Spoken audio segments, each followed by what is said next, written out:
Okay, तो start करते हैं लेयर्ड ऑपरेटिंग सिस्टम। कल हमने डायग्राम के थ्रू देखा था कि कैसे वर्क करता है लेयर्ड ऑपरेटिंग सिस्टम। स्ट्रक्चर है बेसिकली ये। ठीक है, तो आपका लेयर्स में डिवाइडेड होता है। अब इसके बारे में थोड़ी हम थ्योरी देख लेते हैं।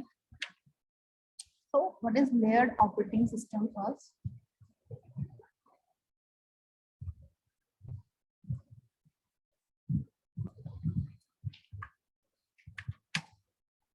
The operating system is split into various layers in the layered operating system, and each of the layer have different functionality. Layered जो आपका स्ट्रक्चर है ऑपरेटिंग सिस्टम का, इसमें ऑपरेटिंग सिस्टम को वेरियस लेयर्स में डिवाइड कर दिया जाता है और हर एक लेयर की अपनी रिस्पॉन्सिबिलिटीज, फंक्शनैलिटीज होती है। This type of operating system was created as an improvement over the early monolithic system. ये जो स्ट्रक्चर आया लेयर वाला, ये किसके ऊपर आया था? किसके ड्रॉबैक को देखते हुए आया था? मोनोलिथिक सिस्टम के ड्रॉबैक्स को देखते हुए आया। अब ये मोनोलिथिक सिस्टम क्या होता है? Let's see. स्टार्टिंग में जो MS DOS तक अपने ऑपरेटिंग सिस्टम चलते थे, जब इनिशियली स्टार्ट ही हुए थे सिस्टम, तो वहां पर जो ऑपरेटिंग सिस्टम होते थे उसका जो मेन पार्ट होता था दैट वाज कर्नल। ठीक है, और छोटा सा पार्ट होता था शेल। शेल जितना काम करता था कि यूजर की रिक्वेस्ट को लेके ट्रांसलेट करके कर्नल को देखता था ताकि कर्नल उसको ऑपरेट कर पाए, और फिर कर्नल ही बाकी का सारा काम हार्डवेयर तक उसको प्रोसेस करता था। तो that was called monolithic system, monolithic structure. अब यहाँ पर प्रॉब्लम क्या थी मोनोलिथिक स्ट्रक्चर में कि सारी रिस्पॉन्सिबिलिटीज, फंक्शनैलिटीज सब कुछ एक ही जगह पर डंप था कर्नल के अंदर।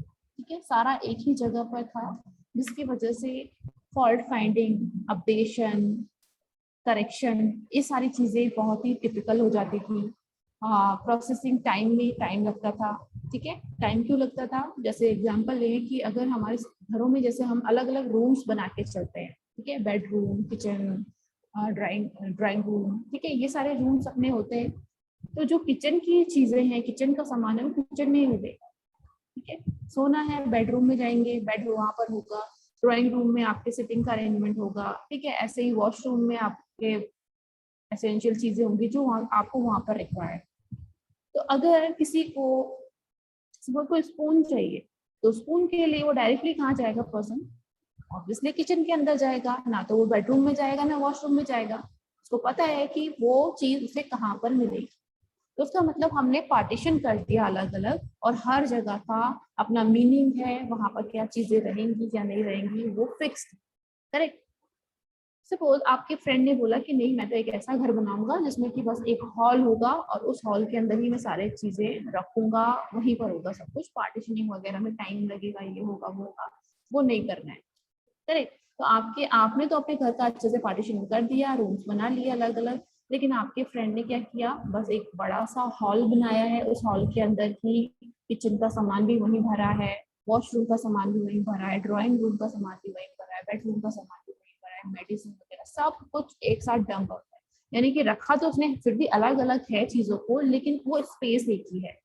अब वहां पर किसी को स्पून ढूंढनी हो तो पहले जो पर्सन, इसको पता होना चाहिए कि किचन का सामान कहाँ रखा है, उसको पहले वो ढूंढना पड़ेगा जब। ठीक है, अब उसमें कहाँ रखा है वो उसको ढूंढना पड़ेगा। तो ये टाइम जो एक स्पून को लेने में लगा, वो उस हॉल वाले एरिया में ज्यादा लगेगा, जिसमें पार्टीशनिंग की हुई है, लेयरिंग की है, उसमें कम लगेगा। करेक्ट। तो यहाँ पर जो पहले ऑपरेटिंग सिस्टम चलते थे वो इसी टाइप के थे, हॉल टाइप के, मतलब कि पूरे कर्नल को सारी रिस्पॉन्सिबिलिटीज दे दी।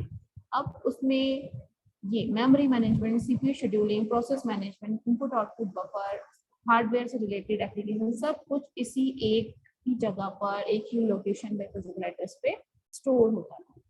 तो वहां पर प्रोसेसिंग टाइम, कुछ चीज करेक्ट करनी है, एरर करेक्शन, डिबगिंग वगैरह, सब कुछ बहुत ज्यादा टफ टास्क था। इसलिए इस वाले जो स्ट्रक्चर है मोनोलिथिक स्ट्रक्चर, इसके ऊपर आपका स्ट्रक्चर आया लेयर, ताकि इसकी जो प्रॉब्लम थी वो ओवरकम होगा।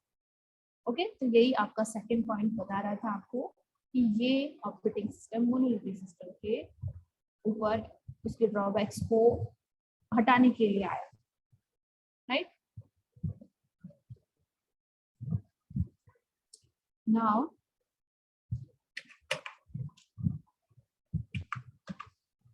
Next slide, layering provide a distinct advantage in an operating system. अब लेयरिंग करती क्या है कि हमको एडवांटेज प्रोवाइड करती है operating system. All the layer can be defined separately and interact with each other as required. सारी लेयर्स क्या होती है, सेपरेटली डिफाइंड होती है कि किसका क्या टास्क है। जब रिक्वायर्ड होता है तभी वो आपस में इंटरेक्ट करते हैं। तो ऐसा नहीं है कि सेपरेट हो गई तो इंटरेक्शन नहीं हो सकता, इंटरेक्शन होता है। इंटरेक्शन का मतलब एक लेयर से दूसरे लेयर में कुछ कमांड्स का, डेटा का ट्रांसफर पॉसिबल होता है, इंटरेक्शन पॉसिबल होता है। Also it is easier to create, maintain and update the system if it is done in the form of layers। ठीक है, तो करेक्शन, मेंटेनेंस सब कुछ इसमें इजी रहता है, क्योंकि हमको पता है कि हर एक चीज का एक प्री डिफाइंड स्पेस है। अगर किसी पोर्शन में प्रॉब्लम आ रही है तो सीधे हम उस पार्ट पे ही जाएंगे, बाकी के parts untouched. Change in one layer specification does not affect the rest of the layers. अगर किसी एक लेयर के स्पेसिफिकेशंस में, उसके प्रोग्राम्स में या किसी भी चीज में कुछ चेंजेस करते हैं तो बाकी की जो लेयर है वो अनअफेक्टेड है। Each of the layer in the operating system can only interact with the layer that are above and below। Restriction क्या है इसके अंदर कि यहाँ पर जो लेयर है वो अपने से ऊपर वाली और अपने से नीचे वाली, अबव एंड बिलो लेयर के साथ में इंटरेक्शन कर सकती है डायरेक्टली। अगर हम कहें कि ये लेयर नंबर 4 है, लेयर नंबर 6 से इंटरेक्शन कर सकती है directly, then answer will be no, because there is no interaction between gap. ठीक है, गैप के बाद में कोई इंटरेक्शन नहीं होगा, बीच वाली अबव एंड बिलो लेयर से ही आपकी लेयर इंटरेक्शन कर पाएगी।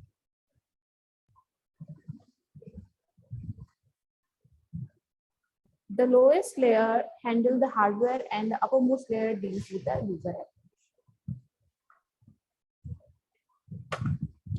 अब इसकी जो लेयर्स हैं उसकी थोड़ी डिस्क्रिप्शन देख लेते हैं। वैसे हम कल इसको अच्छे से डिफाइन कर चुकी हूँ मैं कि कौन सी लेयर का क्या काम रहता है, बट पॉइंट्स देख लेते हैं इनके कुछ।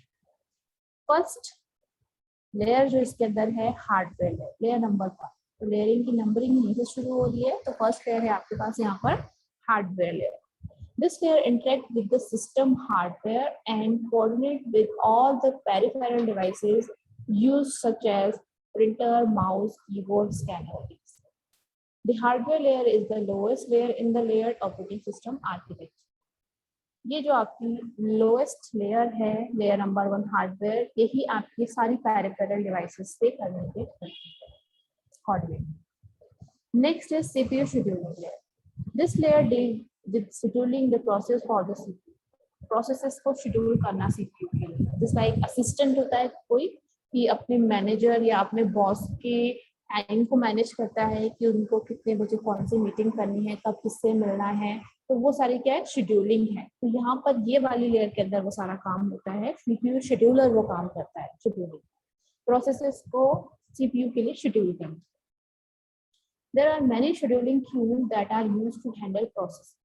अब यहाँ पर मैंने पहले भी डिस्कस किया था कि अपने सिस्टम के अंदर मल्टीपल क्यूज होती हैं। ठीक है, कौन सी प्रोसेस कब आई उसके अकॉर्डिंग वो उस क्यू में आ जाती है, या प्रायोरिटी बेसिस पे आएंगे तो क्यू के अंदर वो फिट हो जाती है। फिर 1 बाय 1 उनको सीपीयू के थ्रू एग्जीक्यूट करवाया जाता है। तो इस लेयर के अंदर ही वो सारी क्यूज मैनेज होती है।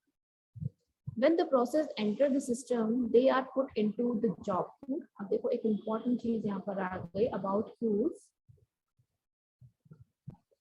जब प्रोसेस सिस्टम में एंटर करती है तो वो कहाँ पर आ जाती है, जॉब क्यू के अंदर। The process that are ready to execute in the main memory are kept in the ready। ठीक है, सबसे पहले तो जब प्रोसेस आएगी सिस्टम के अंदर एंटर करेगी तो उनको एक क्यू में रखा जाता है, दैट इज जॉब क्यू। ठीक है, ये अभी है जॉब क्यू, अलग अलग जॉब्स इसके अंदर रखी रहती है। अब क्या करता है ऑपरेटिंग सिस्टम, यहाँ से पिक करता है प्रोसेसेस को और एक ऐसी क्यू में डालता जाता है जो कि बिल्कुल रेडी टू एग्जीक्यूट होती है। इसको हम कहते हैं रेडी क्यू, जिनको डायरेक्टली जैसे सीपीयू मिलता है वो अपना एग्जीक्यूट एग्जीक्यूशन स्टार्ट कर दी। ये होती है आपकी रेडी क्यू और ये होती है आपकी जॉब, राइट। तो ये सारी चीजें आपकी सीपीयू शेड्यूलिंग के अंदर, लेयर के अंदर ही सारी चीजें परफॉर्म होती हैं।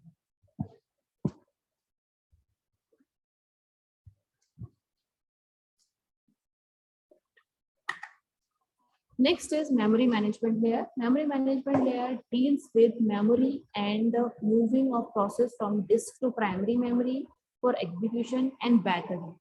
This is handled by the third layer of the operating system. अब जो ये रेडी क्यू में प्रोसेसेस होती हैं उनको क्या करता है आपका ऑपरेटिंग सिस्टम, प्राइमरी मेमोरी यानी कि रैम पर लेके जाना, कहाँ से, हार्ड डिस्क से या फिर रेडी क्यू से, जहाँ से भी रिक्वायर्ड डेटा है सबको प्राइमरी मेमोरी में लेके जाना रैम पर, और जब उनकी जरूरत नहीं है रैम पर तो उनको वहां से वापस लेकर के जाना। ये सारा काम हैंडल करता है memory management layer. Next layer है process management. Process management, this layer is responsible for managing the processes, that is assigning the processor to a process at a time. This is known as process scheduling. The different algorithms used to process scheduling are FCFS, SJF, priority scheduling, round robin scheduling.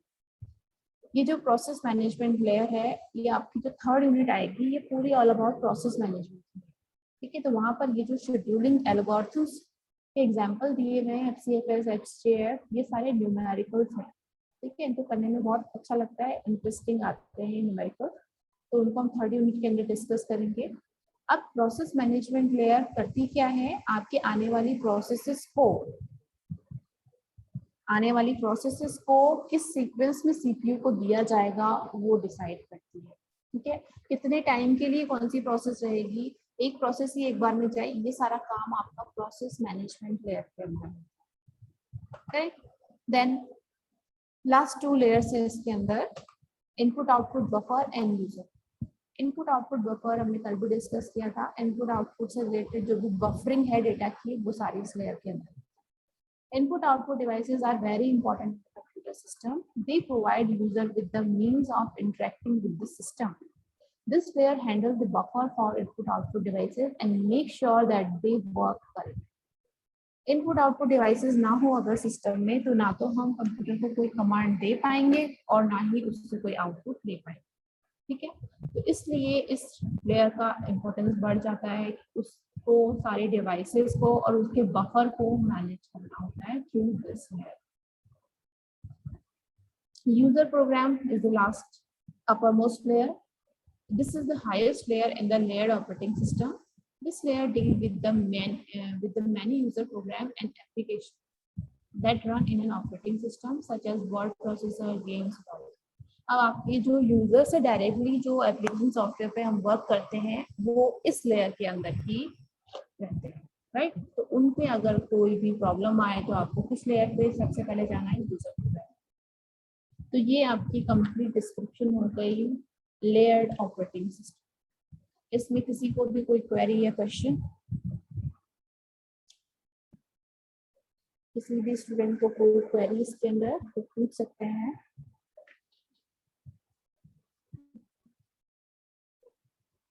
Yes Vaibhav, video on कीजिए।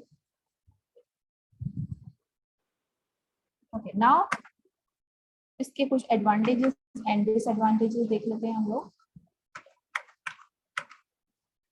Advantages of layered architecture. Dysfunction of one layer will not affect, disadvantage में advantages हम पहले देखते हैं। Advantages of layered architecture क्या है? Dysfunction of one layer will not affect the entire operating system. अब क्योंकि इसमें लेयरिंग है, सेपरेट है हर चीज, तो अगर एक लेयर फंक्शन करना बंद कर भी देती है तो उसका इफेक्ट बाकी की लेयर्स पे नहीं आता है, सारे ऑपरेटिंग सिस्टम पे उसका इफेक्ट नहीं आएगा, सिर्फ उसी लेयर में वो डैमेज होगा और जब डिबगिंग की जाएगी तो सिर्फ उसी लेयर की जाएगी, ठीक है। और ये सेकंड पॉइंट भी इसका बोल रहा है, easier testing and debugging due to isolation among the layers. अगर वो वाले मोनोलिथिक वाले सिस्टम में अगर कुछ प्रॉब्लम आती थी तो वहां पर पूरी मेमोरी को एक तरफ से स्कैन किया जाता था कि प्रॉब्लम कहाँ पर है, बट यहाँ पर हमको पता है कि अगर यूजर प्रोग्राम नहीं कर रहे हैं वर्क स्मूथली, तो आपको कौन सी लेयर पे जाना है। अगर सीपीयू शेड्यूलिंग पे नहीं काम हो रहा है इसलिए, तो आपको किस लेयर पे जाना है। तो वो आइसोलेशन यहाँ पर प्रोवाइडेड है, जिसकी हेल्प से टेस्टिंग और डिबगिंग इजी हो जाती है। एडिंग न्यू फंक्शनैलिटी और removing the obsolete ones is very easy. अगर कोई न्यू फंक्शनैलिटी ऐड करनी हो किसी लेयर में, या कोई हटानी हो, रिमूव करनी हो, तो यहाँ पर वो ज़्यादा इजी हो जाता है, क्योंकि यहाँ पर लेयर्स हैं, तो जिस भी लेयर में चेंजेस करने हैं डायरेक्टली आपको उस लेयर पर जाना है। अब कुछ डिसएडवांटेजेस भी होंगे ऑब्वियसली इसके साथ में एसोसिएटेड, तो देख लेते हैं वो क्या है। It is not always possible to divide the functionalities. Many a time they are interrelated and can't be separate. सबसे बड़ी प्रॉब्लम जो आती है लेयर्ड आर्किटेक्चर बनाने की वो है कि फंक्शनैलिटीज को डिवाइड करना, कि आपका पूरा system as a one unit काम करता है, ठीक है। यूजर की रिक्वेस्ट लेना, उस पर ऑपरेशन परफॉर्म करना, तो उस पूरे वन सिस्टम को अलग अलग सेपरेट लेयर्स बनाना भी एक टफ टास्क होता है, कि भाई किस लेयर की क्या रिस्पॉन्सिबिलिटी रहेगी, क्योंकि कई चीजें होती है कि एक लेयर दूसरी लेयर पर डिपेंड करती है, कि जब उसका आउटपुट आएगा तब वो वर्क करेगी, तो किसको कहाँ रखना है, क्या उसकी रिस्पॉन्सिबिलिटी रहेगी, तो ये थोड़ा टफ टास्क हो जाता है, तो वो एज अ डिसएडवांटेज यहाँ पर रहेगी। Sometimes a large number of functionality is there and number of layer increases greatly. This might lead to degradation in performance of the system. ठीक है, अब जितनी ज़्यादा फंक्शनैलिटीज सिस्टम देगा यूजर को, उतनी ही ज़्यादा उसमें नंबर ऑफ लेयर भी बढ़ती जाएगी, और उससे क्या होगा कि आपका जो फ्लो होगा किसी भी कमांड पे, किसी भी रिक्वेस्ट पे, वो ज़्यादा लेयर से होके जाएगा, ज़्यादा प्रोसेसिंग होगी, तो आपका जो ओवरऑल टाइम कंजप्शन होगा वो भी बढ़ जाएगा, ठीक है। तो उससे आपकी ओवरऑल सिस्टम की परफॉर्मेंस क्या होगी, डिक्रीज हो जाएगी। No communication between non adjusting layer. तीसरा जो डिसएडवांटेज इसका है कि नॉन एडजस्टिंग लेयर जो होती है आपकी, जैसे कि ये है layer number 1 and layer number 3, ये नॉन एडजस्टिंग है, एक दूसरे को टच नहीं कर रही है डायरेक्टली, तो इनके बीच में कम्युनिकेशन पॉसिबल नहीं होता है इसके अंदर, तो ये इसका थर्ड डिसएडवांटेज। ओके, तो ये था आपका लेयर्ड आर्किटेक्चर या लेयर्ड स्ट्रक्चर। इसमें किसी भी स्टूडेंट को कोई डाउट हो पूछ लीजिए, then we are starting our next type of structure.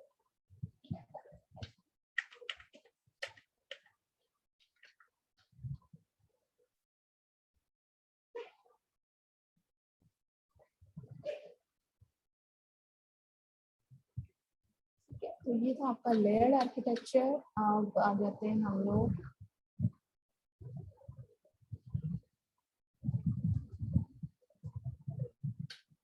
DOS के आर्किटेक्चर से स्टार्ट करते हैं। जितना था लेयर्ड आर्किटेक्चर जो मॉडर्न सिस्टम फॉलो कर रहे हैं, डॉस डिस्क ऑपरेटिंग सिस्टम, जो आपका ऑपरेटिंग सिस्टम था उसका कैसा लेयर्ड आर्किटेक्चर होता है, ठीक है। लेयर वहां पर भी थे लेकिन बहुत कम लेयर्स थे। सीधे इसके डायग्राम से स्टार्ट करते हैं इसको भी, ताकि हमको समझने में फिर इजी रहे। ये है architecture MS DOS layered structure, ठीक है। MS DOS का स्ट्रक्चर अगर आपसे पूछा जाएगा तो आपको ये स्ट्रक्चर एक्सप्लेन करना है। तो MS DOS का जो स्ट्रक्चर था उसके अंदर आप देखो कितनी लेयर्स हैं, 4 लेयर्स। और अपना जो अभी हमने फुली लेयर्ड आर्किटेक्चर डिस्कस किया, उसमें ऑलमोस्ट 6 to 7 लेयर्स थी, ठीक है। तो MS DOS आपका पहले आया था, तो यहाँ पर चीजें इतनी अच्छे से सेपरेटेड नहीं थी, इतने अच्छे से डिवाइडेड नहीं। तो यहाँ पर क्या लेयर्स होती थी, एप्लीकेशन प्रोग्राम्स, यानी कि वो यूजर प्रोग्राम वाला जो लेयर है, ऑलमोस्ट वही वाला लेयर है ये application programs. Then system program की लेयर होती थी, then MS DOS device drivers होते थे, एंड लास्ट में आपका रोम बायोस डिवाइस ड्राइवर्स होते थे, ठीक है। तो बेसिकली ये 4 लेयर होती थी जिनकी हेल्प से सिस्टम काम करता था। अब इसमें क्या हो रहा है चारों लेयर के अंदर,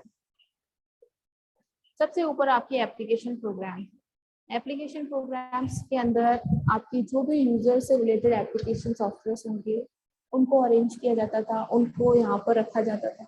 देन सिस्टम प्रोग्राम के अंदर आपके OS हो गया, आपके मेन जो सिस्टम से रिलेटेड प्रोग्राम होते थे वो रखे जाते थे, उनको मैनेज करते थे।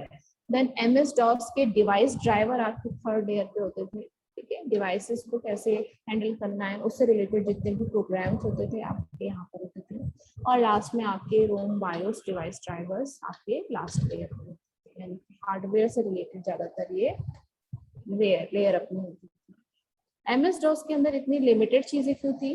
क्योंकि एमएस डॉस जो ऑपरेटिंग सिस्टम था वो CUI बेस्ड था, ठीक है। अभी आपके क्या आते हैं? GUI आते हैं, ग्राफिकल यूजर इंटरफेस बेस्ड आते हैं, कि आपके पास सारी चीजें ऑडियो वीडियो सब कुछ प्ले होता है, सब कुछ दिखता है, गेम्स आप खेल सकते हो। लेकिन पहले जो ये सिस्टम होते थे ये क्या थे? ये सिर्फ टेक्स्ट में इनपुट लेते थे और टेक्स्ट में ही आपको आउटपुट देते थे। जस्ट लाइक आप कमांड प्रॉम्प्ट पे काम करते हो, तो ये एक तरीके से पूरा सिस्टम वैसे ही होता था और कुछ भी नहीं होता था, कमांड दिया और उसका आउटपुट आपको, इसलिए इसकी चीजें इतनी लिमिटेड थी। अरे तो अब इसका डिस्क्रिप्शन भी हम देख लेते हैं 2 स्लाइड्स।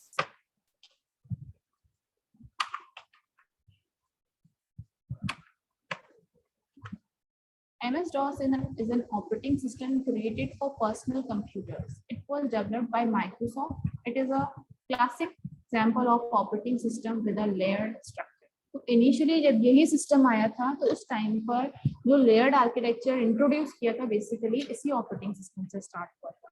फिर बाद में उसको मोर एडवांस लेयर्ड आर्किटेक्चर में बनाया जो हमने अभी डिस्कस किया। MS-DOS operating system is split into various layers and each of the layers have different functionality.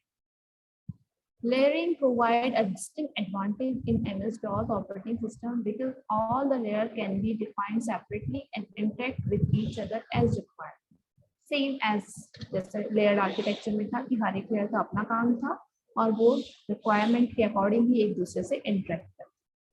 However, the layer in MS-DOS are not that sharply defined, and the layer specification often bleed into each other. लेकिन क्योंकि ये initially introduce ही हुआ था idea, तो यहाँ पर इतना sharply divided नहीं था लेयरिंग जो इसका है, इतना शार्पली डिवाइडेड नहीं था कि भाई इस लेयर का काम है तो इसी का काम है।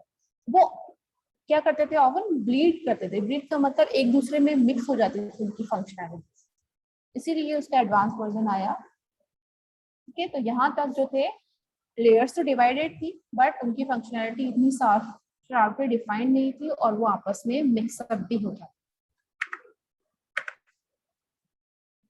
देन यहाँ पर इन चारों लेयर का डिस्क्रिप्शन है।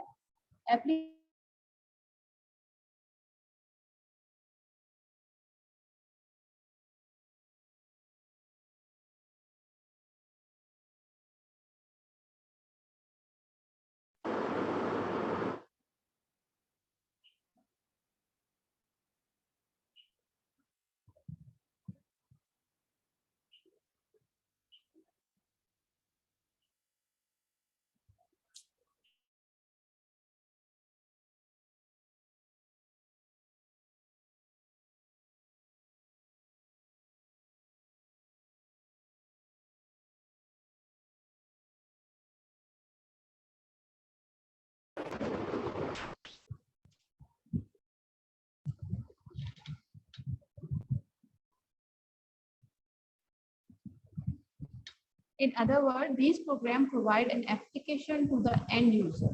So they are known as application programs. Okay, end user जिस layer को direct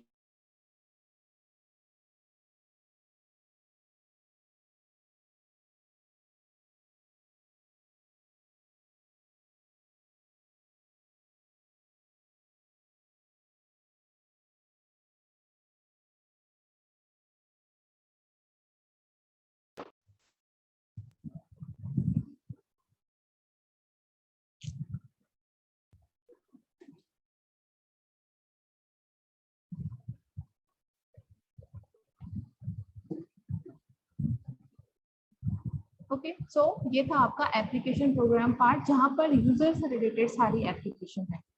then next is system program. The system programs are used to program the operating system software. Operating system software को program करने के लिए जो software लगते थे वो सारे यहीं पर रहते हैं, जिनको हम सिस्टम सॉफ्टवेयर कहते हैं।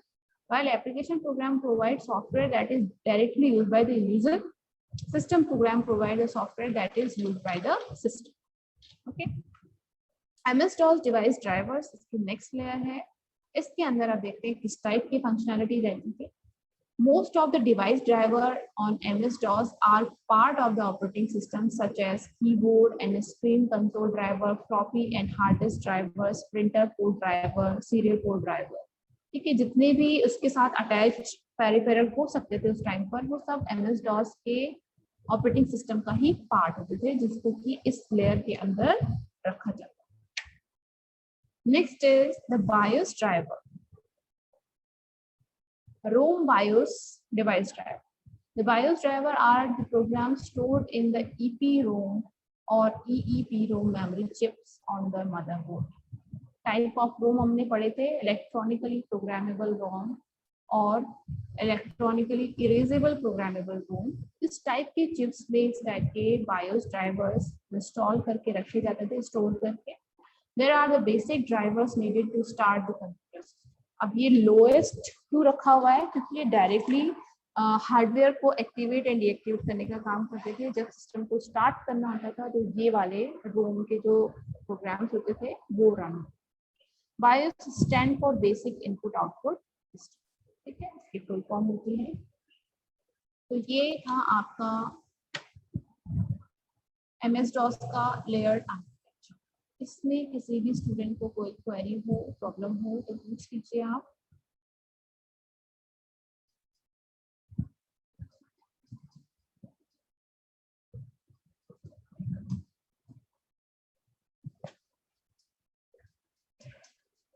ऑलराइट, तो next okay Vaibhav.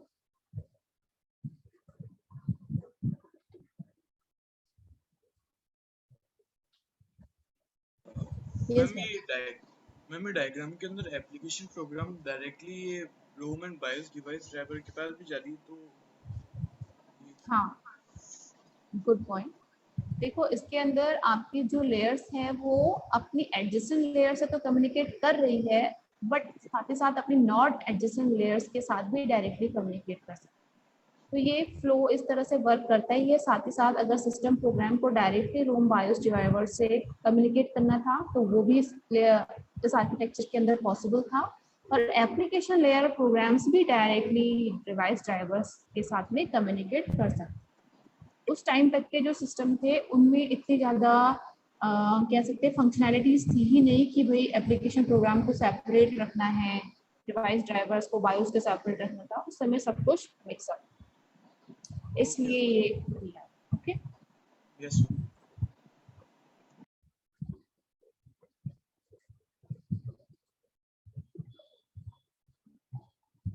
Now next is kernel based operating system.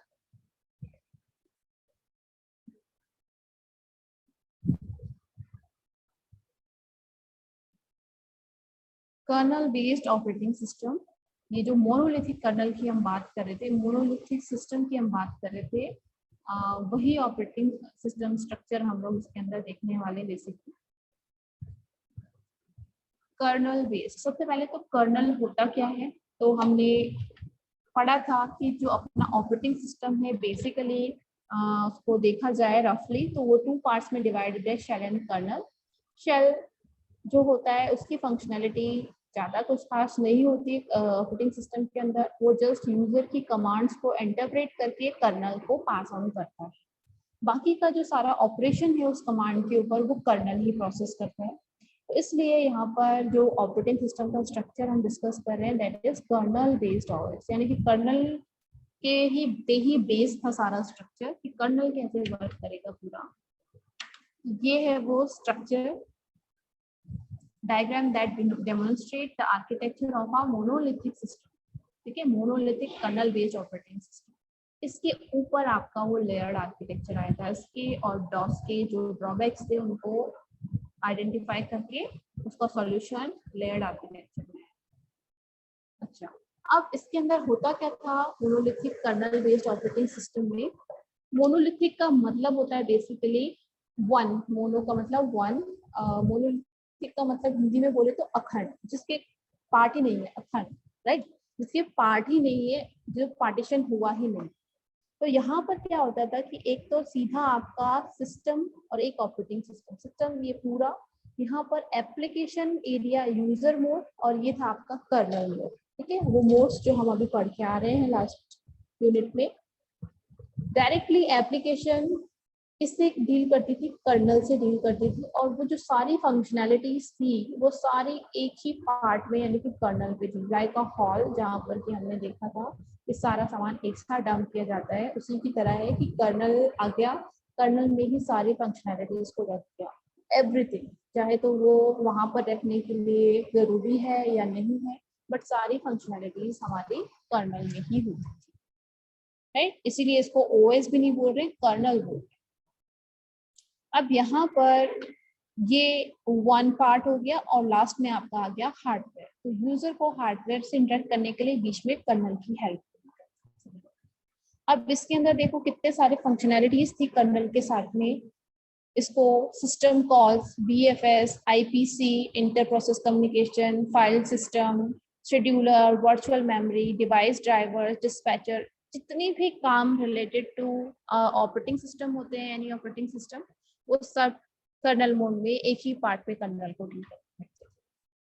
Okay, तो इसके पॉइंट्स अगर हम देखें, the entire operating system work in kernel space in the monolithic file. Entire operating system works in the kernel space. This increases the size of the kernel as well as the operating system. इससे क्या होता था, overall colonel का size और overall operating system का size increase होता था, क्योंकि कुछ भी सेपरेटेड नहीं था। ऐसा नहीं था कि कुछ पार्ट ऊपर एप्लीकेशन एरिया को दे दिया, नहीं, सब कुछ कर्नल के अंदर है। तो कर्नल का साइज और ओएस का साइज ओवरऑल इसमें इंक्रीज हो जाता है। This is different than the microkernel system, where the minimum software that is required to correctly implement an operating system is kept in the kernel. इसके बाद हम एक और स्ट्रक्चर डिस्कस करेंगे, that will be microkernel based operating system. उसमें क्या किया हुआ है कि कुछ चीजें कर्नल से हटा दी, ठीक है, जो चीजें एसेंशियल नहीं थी वहां पर, उनको कर्नल से आउट कर दिया। तो उससे क्या हो गया, वो क्या बन गया, माइक्रो कर्नल। माइक्रो मतलब छोटा, ठीक है। तो वहां पर उसका जो साइज होता है, वो उसमें जो फंक्शनैलिटीज होती है वो कम होती है माइक्रो कर्नल में as compare to kernel based operating system. The kernel provide various services such as memory management, file management, process scheduling, etc. using function calls. Function call के थ्रू ये सारी फंक्शनैलिटीज कर्नल यूजर के लिए process करके देता है। This makes the execution of operating system quite fast as the services are implemented under the same address space. ठीक है, ये क्या करता था, फास्ट भी कर देता था सर्विस को। ऐसा भी नहीं है कि ये चीजें सिर्फ ड्रॉबैक्स में ही आएंगी, कुछ चीजें एडवांटेजेस में भी आ जाती है, लेकिन ड्रॉबैक्स ज्यादा थे और एडवांटेज कम थे। अब एडवांटेजेस में क्या आता था कि जो चीजें, जो सर्विसेज उसको वन गो में मिल जाती थी सेम एड्रेस स्पेस पे, वो चीजें फास्ट एग्जीक्यूट हो जाती थी। और कुछ चीजें डिबगिंग वगैरह हो गया तो उसमें वो प्रॉब्लम क्रिएट करता था, बिकॉज वो सेम मेमोरी एड्रेस स्पेस पे उसको सर्च करने में या तो वो फटाफट से मिल जाएगा या उतना ही टाइम। ठीक है भाई, आपने अगर एक जगह पर चीजें डाउन की हुई है, ठीक है, और आपको कोई चीज ढूंढनी है, तो आपको लकीली वो चीज स्टार्टिंग में ही मिल गई तो वो चीज फास्ट हो गई आपके लिए, और अगर नहीं मिल रही है तो उतना ही ज्यादा वो टाइम कंज्यूमिंग भी हो जाए। करेक्ट। तो ये है कर्नल का थोड़ा सा एक्सप्लेनेशन, कर्नल बेस्ड ओएस का। अब इसके अंदर बाकी की चीजें हम लोग कल डिस्कस करेंगे, ठीक है। इसके जो पार्ट्स हैं वो हम लोग कल डिस्कस करेंगे।